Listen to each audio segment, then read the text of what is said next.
I think it's the right time to release Hamilton because after George Floyd was murdered, a lot of people felt the need to have a conversation finally about systematic racism in this country.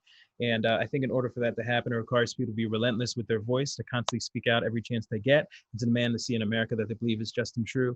And I think that's exactly what Alexander Hamilton was doing. That's exactly what he wanted to do. That's why he decided to speak out and become a lawyer, and why he wrote the Federalist Papers. He was determined to say, look, if this country is going to be created, it should be created a certain way that I believe is equal and fair. And the people now are just saying, well, the country was created, but we think it should change in a way that's equal and fair. And I think if you take the time, you'll see the parallels between the movement that's happening and the movement that happened then.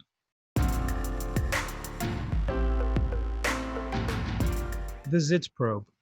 For all who don't know, a Zitz probe in theater is when the cast sits down and for the first time sings with the entire orchestra. So normally when we rehearse, we have a piano, and then before we go stage, the cast for the first time, the orchestra, everyone meets and everyone just sits down and sings. There's no blocking and anything. And it just hit me when you asked that. It was just beautiful to hear it all together, meaning the orchestration is such a character in onto itself. To hear the two finally come together, and it was out of this world. And I also remember listening to Pip singing and saying somehow she's singing over an entire orchestra.